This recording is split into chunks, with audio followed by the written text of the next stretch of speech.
പ്രധാനമന്ത്രിയാകട്ടെ ഗവർണറാകട്ടെ അവരുടെ തട്ടകത്തിൽ ചെന്ന് അവരുടെ തട്ടുംപുറങ്ങളിൽ കയറി ചെന്ന് പറയാനുള്ളത് പറയാൻ ആർജവം കാട്ടുകയാണ് പിണറായി വിജയൻ. ഗവർണർ ആരിഫ് മുഹമ്മദ് ഖാൻ എന്ന് കേൾക്കുമ്പോൾ ഒരു കൊച്ചുകുട്ടി പോലും ചിരിക്കുന്ന ഒരു അവസ്ഥ ഈ സംസ്ഥാനത്തും രാജ്യത്തും വന്നു കഴിഞ്ഞു. കേരളത്തെ അങ്ങ് ഇല്ലാതാക്കാമെന്നാണോ പ്രധാനമന്ത്രിയും കൂട്ടരും കരുതുന്നത്? BJP-യുടെയും RSS-ന്റെയും വലം കൈയായാണ് ഗവർണർ പ്രവർത്തിക്കുന്നത്. കേരള ഗവർണർ പ്രവർത്തിക്കുന്നത് ഒരു RSS-കാരനെ പോലെയാണ്. എന്തായാലും ഗവർണർ തൊട്ടപ്പുറത്തിരിക്കുമ്പോഴാണ് ഗവർണറെ പരിഹസിക്കുന്നത് മുഖ്യമന്ത്രി.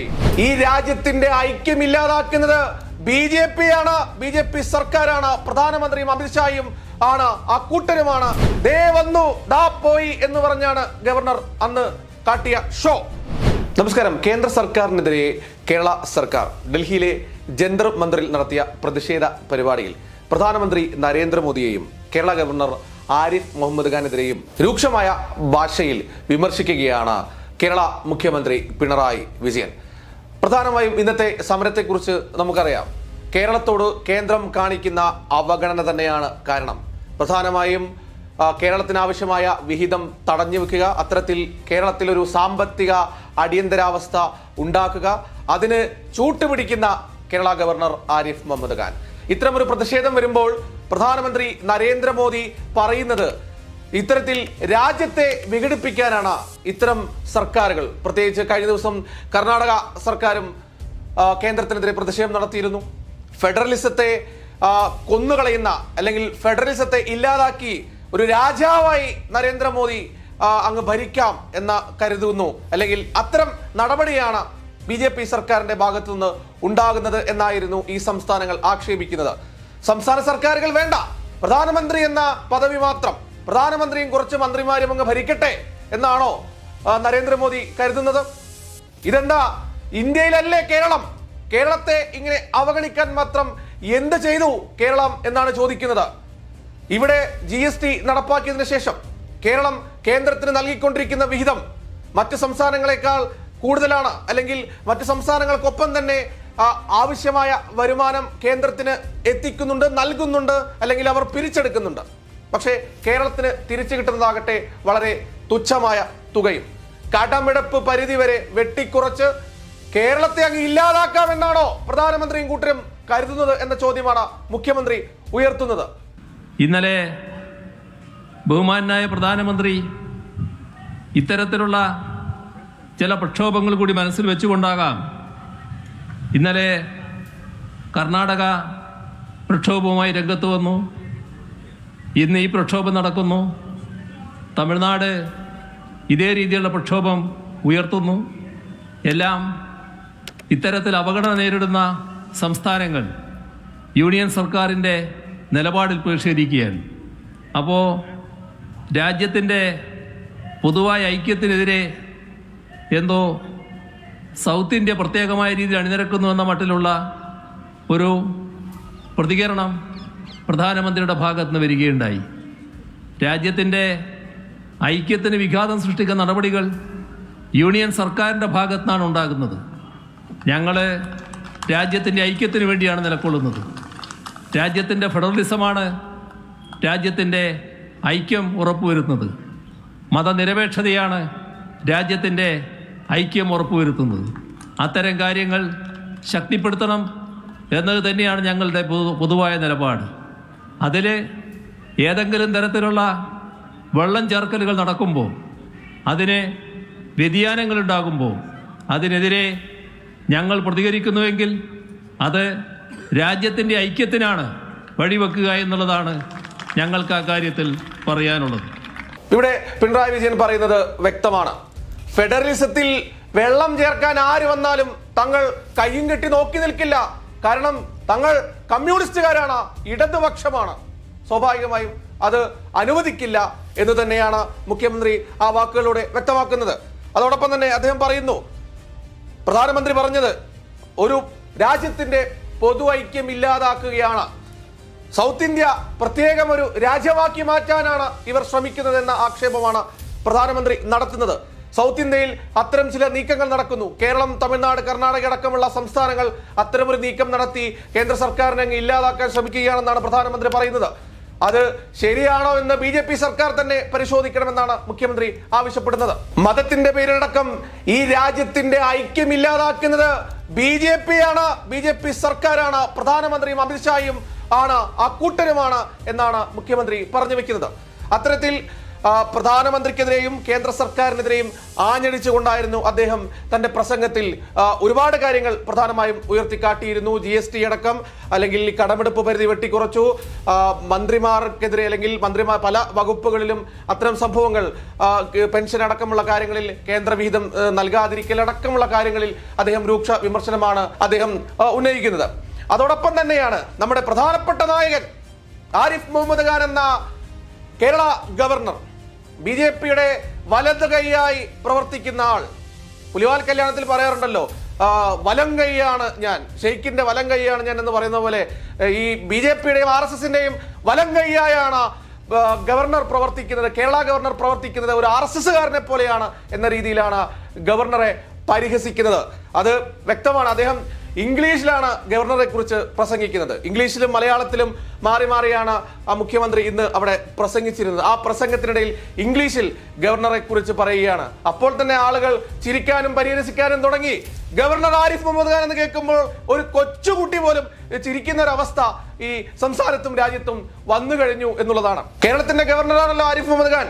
പക്ഷേ അദ്ദേഹം കേരളത്തിൽ ഉണ്ടാകാറുണ്ടോ? അദ്ദേഹത്തിന് കേരളത്തിൽ ചിലവഴിക്കാൻ സമയമില്ല.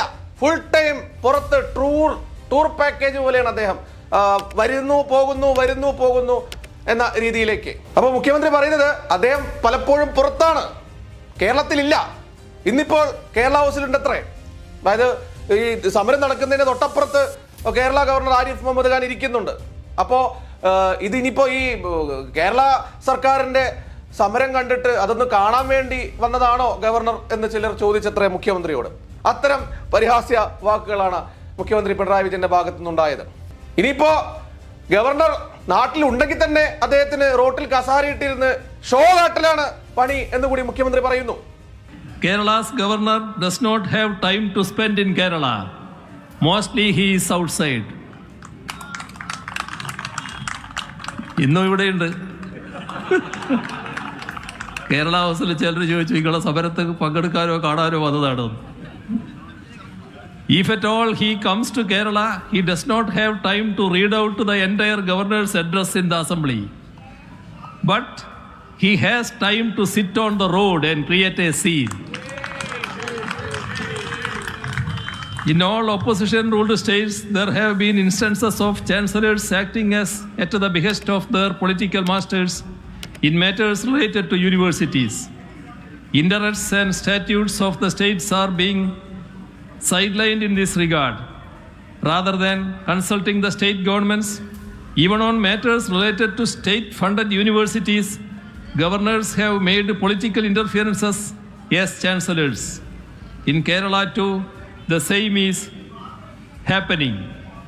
The chancellor, by misusing his powers, is appointing Senate members according to his own whims and fancies in an attempt to usurp the administration of universities and thereby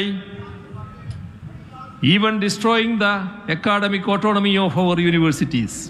മുഖ്യമന്ത്രി പറയുന്നത് ഇങ്ങനെയാണ്: ഗവർണർക്ക് കേരളത്തിൽ വന്നാലും നിയമസഭയിലെ നയപ്രഖ്യാപന പ്രസംഗം പോലും നടത്താൻ, അല്ലെങ്കിൽ ആ നയപ്രഖ്യാപനം പോലും പ്രസംഗം നടത്താൻ പോലും ആരിഫ് മുഹമ്മദ് ഖാന് സമയമില്ല. അദ്ദേഹം തുടക്കവും ഒടുക്കവും വായിച്ചു പോയത് നമ്മൾ കണ്ടതാണ്. ബജറ്റിന് മുന്നോടിയായുള്ള നയപ്രഖ്യാപന പ്രസംഗം അത് അംഗീകരിച്ച ഗവർണർ തൊട്ടടുത്ത ദിവസം സാധാരണ രീതിയിൽ നിയമസഭയിലെത്തി അത് വായിക്കുക എന്നുള്ളത് ഒരു കീഴ്വഴക്കമാണ്. ആ കീഴ്വഴക്കം പോലും തെറ്റിച്ചുകൊണ്ട് ദേ വന്നു ദാ പോയി എന്ന് പറഞ്ഞാണ് ഗവർണർ അന്ന് കാട്ടിയ ഷോ. ആ ഷോക്കെതിരെയാണ് പ്രധാനമായും ഗവർണർക്കെതിരെ ആഞ്ഞടിക്കുന്നത്. അതോടൊപ്പം തന്നെ ചാൻസലർ എന്ന പദവി ഉപയോഗപ്പെടുത്തിക്കൊണ്ട് അദ്ദേഹം വിശ്വസിക്കുന്ന അല്ലെങ്കിൽ അദ്ദേഹം പ്രവർത്തിക്കുന്ന രാഷ്ട്രീയ പാർട്ടിക്ക് വേണ്ടി കുഴലൂത്ത് നടത്തുകയല്ലേ ഗവർണർ ചെയ്തത് എന്ന ചോദ്യമാണ് പിണറായി വിജയൻ ഉന്നയിക്കുന്നത്. യൂണിവേഴ്സിറ്റികളിലേക്ക് RSSകാരെ തിരികെ കയറ്റാനുള്ള ശ്രമമാണ് ഗവർണർ നടത്തുന്നത് എന്ന് തന്നെയാണ് അതിൽ നിന്നും വ്യക്തമാകുന്നത്. ആ വാക്കുകളും ഇക്കാര്യത്തിൽ പ്രസക്തമായിരുന്നു. എന്തായാലും ഗവർണർ തൊട്ടപ്പുറത്തിരിക്കുമ്പോഴാണ് ഗവർണറെ പരിഹസിക്കുന്നത് മുഖ്യമന്ത്രി. ആവശ്യത്തിന് കിട്ടിയിട്ടുണ്ട്, കൊടുത്തിട്ടുണ്ട് എന്ന രീതിയിലാണ് സൈബർ സഖാക്കളും അല്ലെങ്കിൽ ഇടത് സൈബർ വിങ്ങുമൊക്കെ ഇക്കാര്യത്തെക്കുറിച്ച് പറയുന്നത്. കാരണം മുഖ്യമന്ത്രി തന്നെ അത് കൃത്യമായി ഇംഗ്ലീഷിൽ തന്നെ പറഞ്ഞു എന്നുള്ളതാണ്. ഗവർണർ ഇന്നും ഇവിടെ ഉണ്ട്, അതായത് അദ്ദേഹം കേരളത്തിലില്ല എന്നുള്ളത് തന്നെയാണ്. അദ്ദേഹത്തിന്റെ ടൂറുമായി ബന്ധപ്പെട്ട് അദ്ദേഹം നടത്തുന്ന യാത്രകളെ സംബന്ധിച്ച് ഒരു റിപ്പോർട്ട് കഴിഞ്ഞ ദിവസം M5 ന്യൂസ് നൽകിയിരുന്നു. അതിൽ അദ്ദേഹം പലപ്പോഴും ഡൽഹിയിലുണ്ട്, ഗുജറാത്തിലുണ്ട്, UP യിലുണ്ട്, അദ്ദേഹത്തെ വീട്ടിലേക്ക് പോകുന്നു. അതായത് ഗവർണർക്കിപ്പോ വലിയ സുരക്ഷാ സംവിധാനം, CRPF സുരക്ഷാ സംവിധാനമൊക്കെ ഗവർണർക്കുണ്ട്. പക്ഷേ ഗവർണർ ഇല്ലാതെ പിന്നെ എങ്ങനെയാ CRPF സുരക്ഷ കൊടുക്കുക? അതുകൊണ്ട് പാവം പോലീസുകാർ തന്നെയാണ് ഇപ്പോഴും രാജ്ഭവന് മുന്നിൽ നിൽക്കുന്നത്. അത്തരം ചില ആക്ഷേപങ്ങൾ, പരിഹാസ്യങ്ങളൊക്കെയാണ് ഡൽഹി ആകട്ടെ, എവിടെയാകട്ടെ, പ്രധാനമന്ത്രിയാകട്ടെ, ഗവർണറാകട്ടെ, അവരുടെ തട്ടകത്തിൽ ചെന്ന്, അവരുടെ തട്ടുംപുറങ്ങളിൽ കയറി ചെന്ന് പറയാനുള്ളത് പറയാൻ ആർജവം കാട്ടുകയാണ് പിണറായി വിജയൻ എന്നാണ് രാഷ്ട്രീയ നിരീക്ഷകർ പോലും വ്യക്തമാക്കുന്നത്. ഇന്നത്തെ ആ ഒരു ഐക്യം, വിവിധ രാഷ്ട്രീയ പാർട്ടികൾ, ഇന്ത്യ സഖ്യത്തെക്കാൾ കൂടുതൽ ഐക്യം എന്ന നിലയിലാണ് പല രാഷ്ട്രീയ നിരീക്ഷകരും ഇതിനെ വിലയിരുത്തുന്നത്. കാരണം പ്രധാനപ്പെട്ട നേതാക്കൾ, അരവിന്ദ് കെജ്രിവാൾ അടക്കമുള്ളവർ, അത്തരത്തിൽ വിവിധ പാർട്ടികളുടെ നേതാക്കൾ, മന്ത്രിമാർ, മുഖ്യമന്ത്രിമാരൊക്കെ അവിടെ എത്തുന്നു. അവർ ഒരുമിച്ച് നിന്ന് കൈകോർത്ത് പിടിച്ച് ഫെഡറലിസത്തെ സംരക്ഷിക്കാൻ വേണ്ടി നിലകൊള്ളുമെന്ന് പ്രതിജ്ഞയെടുക്കുന്നു. ആ ദൃശ്യങ്ങളൊക്കെ ഓരോ മലയാളിക്കും അഭിമാനകരമാണ് എന്ന് പറയാതിരിക്കാൻ വയ്യ. കാരണം രാഹുൽ ഗാന്ധിയും ഖാർഗെയും, മല്ലികാർജുൻ ഖാർഗെയും മാത്രം വിചാരിച്ചാലേ ഇവിടെ സഖ്യമുണ്ടാക്കാനാകൂ, ദേശീയ തലത്തിൽ CPM-നെ കൊണ്ട് ഒന്നും ചെയ്യാൻ സാധിക്കില്ല എന്ന് പറഞ്ഞവർക്കുള്ള മറുപടി കൂടിയാണ് ഇന്നത്തെ ഈ ഒരു പ്രതിഷേധം. അതുകൊണ്ട് തന്നെ പ്രധാനമന്ത്രിക്കും നരേന്ദ്രമോദിക്കുമെതിരെ രൂക്ഷ വിമർശനം നടത്തുന്നതിനോടൊപ്പം തങ്ങൾക്ക് പറയാനുള്ളത് സംസ്ഥാനത്തിന്റെ ഈ നിലവിലെ അവസ്ഥ, സംസ്ഥാനത്തിന്റെ നിലവിലെ കടമെടുപ്പ് പരിധി കുറച്ചതും പെൻഷൻ അടക്കമുള്ള കാര്യങ്ങളിലേക്ക് വിഹിതം നൽകാത്തതും, കേരളത്തിന്റെ ഒരു വികാരം അത് ഡൽഹിയിലെത്തി കാണിക്കാൻ പിണറായി വിജയനും മന്ത്രിമാർക്കും ഇടതുപക്ഷത്തിനും ഇന്ന് സാധിച്ചു എന്ന് തന്നെ വേണം വിലയിരുത്താൻ.